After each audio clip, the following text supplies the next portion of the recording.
પણ હું મેલડી નો મૂકું બાબા.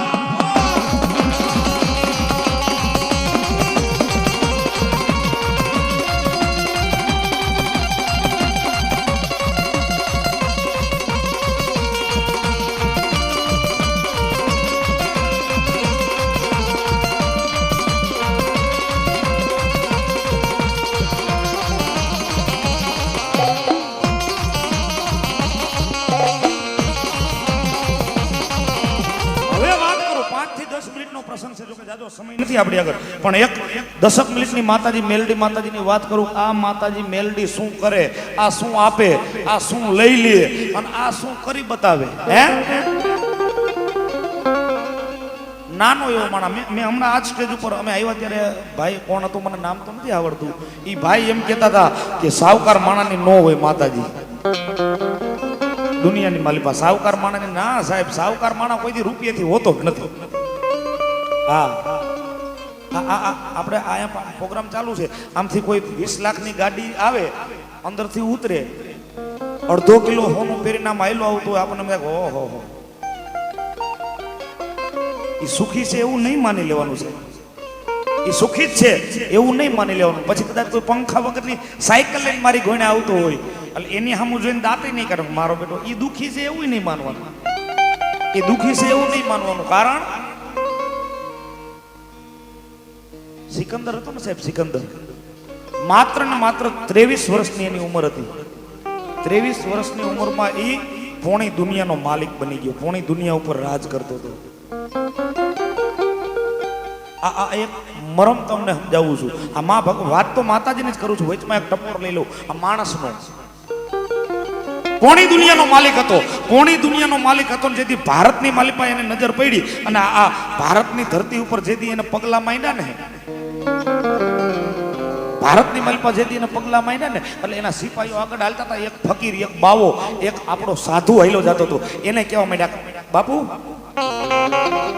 તમે હટી જાઓ, સિકંદર આવે છે. હે સિકંદર આવે છે. એટલે ચિત્રે હાલ લુગડા હતા. એ બાપુએ એ સિપાહીને એવું કીધું કે શેનો સિકંદર, કોણ છે આ સિકંદર? સિકંદર તો હું છું, બાદશાહ તો હું છું. આ કોણ છે? ઓલા બધા મગન થઈ ગયા યાર કે આ લુગડા ફાટેલા છે ને આ પોતાના સિકંદર કહે છે. એના સિપાહી સિકંદર પાસે આવી છે, આવીને કહે છે કે વો તો अपने आप को सिकंदर बोलता है, ये तो પોતાના સિકંદર કહે છે. સિકંદર પોતે પોતાની બગી ઉપરથી નીચે ઉતરીને બાપુ આગળ જાય છે. બાપુ તો કે તું શેનો સિકંદર? પોણી દુનિયા ઉપર રાજ કરું છું હું, ઈ સિકંદર છું અને અત્યારે ભારત જીતવા માટે આવ્યો છું. તેથી આ ભારત દેશના આ ધરતીના એક સંતે કીધું હતું કે તું પોણી દુનિયાનો માલિક છો, સિકંદર છો. હું આખી દુનિયાનો માલિક છું, હું ઈ સિકંદર છું. તો કે તમે માલિક કેવી રીતે, તમે સિકંદર કેવી રીતે થયા? તો કે તારે પોણી દુનિયા ઉપર તું રાજ કરસ તોય તારે હજી જોઈશે, તોય તું ભારત જીતવા આવ્યું ને, તોય તને આશા છે. અને હું તો ઈ સિકંદર છું જેને કાંઈ જોતું જ નથી. ખાવાનું મળે તોય મળે, નગર કાંઈ નહીં, આપણે કાંઈ ફેર જ ન પડે ભાઈ. ઈ અને તેથી સિકંદરને પોતાની ઓકાત દેખાડી, એને પોતાનું આધ્યાત્મિક દેખાડ્યું કે ચાલો આ એક ભારત ભૂમિનો એક સંત એમ કે હું સિકંદર છું, મારે કાંઈ જોતું નથી. આ દુનિયાની માલિપાથી કોઈ એમ કહેતું હોય કે ખાલી હાથે આવ્યા છે ને ખાલી હાથે જવાનું, ખોટી વાત છે હો સાહેબ. ખાલી હાથે આવ્યા હતા પણ તમારી ભક્તિ, તમારો ભાવ સાહેબ. કોક ગરીબ માણસને ખાલી એક રોટલાનું બટકું ખવડાવ્યું હોય, જો એ ઉપર લગી તમારા પૂન બનીને ન આવે ને તો આ ધરતી માથે સાહેબ આ ડાક વગાડવાનું મૂકી દઉં. હા કોઈ એમ કહેતું ખાલી ખાલી હાથે આવ્યા હતા, ખાલી હાથે જવાનું નથી સાહેબ. એમ દેવી પૂજકનો દીકરો, દેવી પુત્રનો દીકરો અને ધૂળના ધડીમલે મારી ભગવતી મેલડીને પૂછવા માંડ્યો બાબા.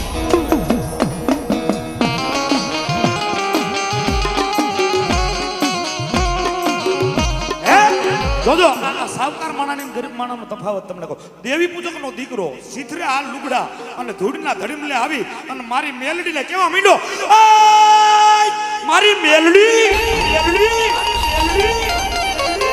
માં માં મારી મેલડી મને એક 5 દાણાનો વધાવો દે ને મારી.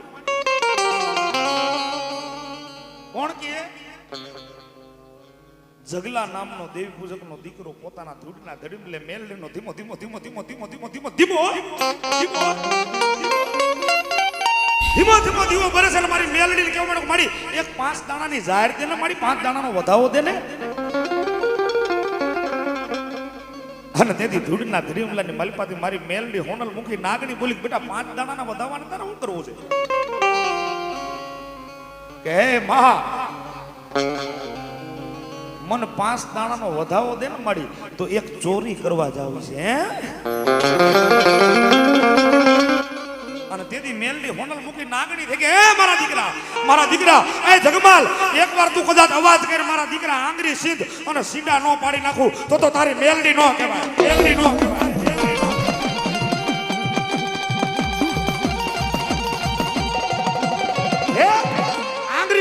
સીડા પાડી નાખું મારા દીકરા જગમાલ તને ધન દોલત રૂપિયા માલ ખજાના મેં તને હું નથી આપ્યું તો તારે ચોરી કરવાની જરૂર કઈ પડી મારા દીકરા સાહેબ દુનિયાની કઈ એવી માં હોય કે એના દીકરાને એમ કે તું ચોરી કરી નો કે કોઈ દે જગમાલના માતાજી મેલડી કેમ નહીં જગમાલ મારા દીકરા જો કદાચ દુશ્મન માર કરતો આવતો અને જો કદાચ આમ આંગરી સિંધ અને ચોટી નો જાવ ને જગલા તો તારી મેલડી નો કહેવાય મારા દીકરા ધન દોલત રૂપિયા માલ ખજાના મેં તને હું નથી આપ્યું તારે ચોરી કરવાની જરૂર શું છે એ તો મને મેલડીને કે અને તેથી જગમાલ ખડખડ દાંત કાઢવો મેટો માડી તારી દયાથી આમ દામ થામ બધું છે માં મારી મેલડી મારા હાટુ ચોરી નથી કરવી મારે તો મારી મેલડી હાટુ ચોરી કરવી છે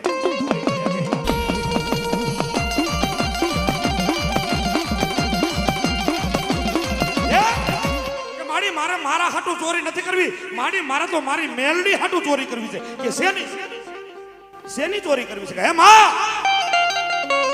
આજ બજારની મલિપા ગયો ને ધોળકાની બજારની મલિપા ગયો ને માડી મેઘા ચંદ્રવો જોયો 9 લાખ રૂપિયા કિંમત છે મહા અને માડી જ્યારનો ઈ મેઘા ચંદ્રવો મેં જોયો છે ને ત્યારનો મનની મલપા એક માપિયું લઈ લીધું છે કે આ મેઘા ચંદ્રવો તો મારી મેલડી ઓઢે તો જ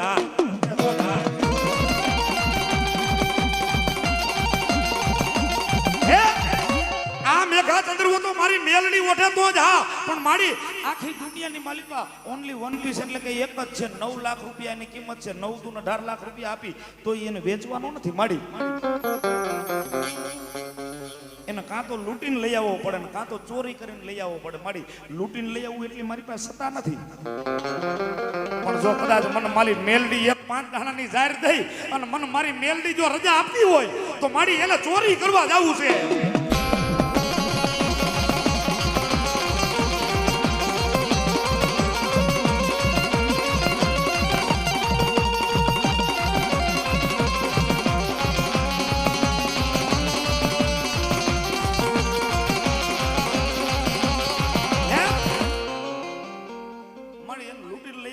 મારી પાસે સત્તા નથી પણ જો કદાચ મને મારી મેલડી રજા દે ને તો મારી એને ચોરી કરવા જવું છે અને મારી મેલડીને મોજ આવી ગઈ તારે મારા હાટુ ચોરી કરવી છે કે હા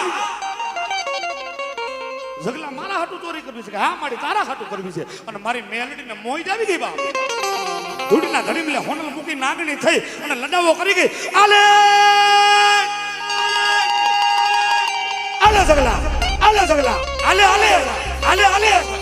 આ મારા 5 દાણાની જાહેર આલે ચોરી કરવા જાઉં હું મેલડી તારી હાઈરે છું પણ હા ભૈર મારી વાત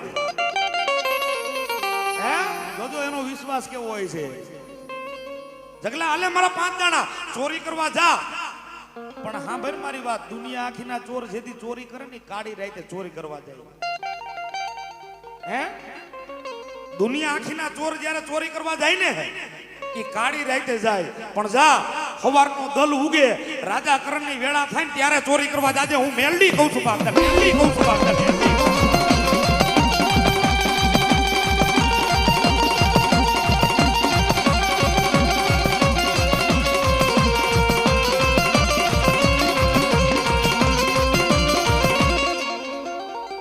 જગલો ખડખડ દાંત કાઢવા માંડ્યો મારી દી ઉગે તો કે હા એ મારી દીવ ઉગે ને તો આખી દુનિયા જાગી ગઈ હોય, જગત જાગી ગયું હોય. મારી તારે મને જેલમાં પુરાવી દેવો છે? અને તેથી ધૂળના ધડીમ લેતી અવાજ થયો, મારા જગલા, એ મારા દીકરા, એ મારા વાહ, એ મારા વાલા, એ મારા વિહામા, મારી 5 દાણાની ઝાર લઈને જગલા તું ચોરી કરવા જા. સવારનો દલ ઉગે, રાજા કરણની વેળા થઈ જાય, સૂરજ નારાયણ માર માર કરતો આવતો હોય, આખી જગત જાગી ગઈ હોય, આ દુનિયા આખી બજારમાં રખડતી હોય. મારી 5 દાણાની ઝાર લઈને મારા દીકરા કદાચ હાલતો થઈ જા અને ધોળકાની બજારમાં જો કદાચ આ તારો જમણો પગ મૂક ખાલી, હે મારી મેલડીના દાણા લઈને જા અને ધોળકાની બજારમાં જો કદાચ તારો જમણો પગ મૂક અને ધોળકાની બજાર જો આંધરી ભીત નો કરું ને તો હું મેલડી નો કહેવાય, મેલડી નો કહેવાય, મેલડી નો કહેવાય.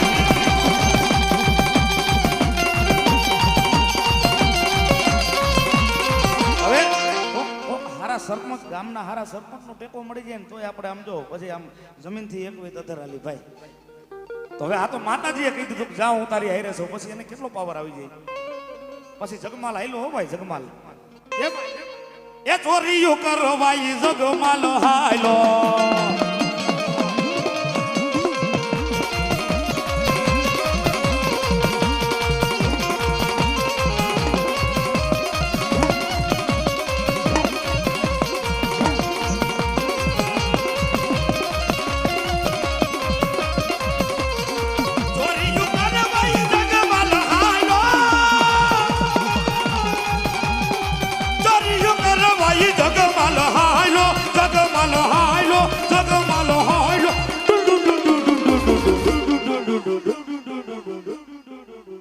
પછી શું થયું હાલો કયો?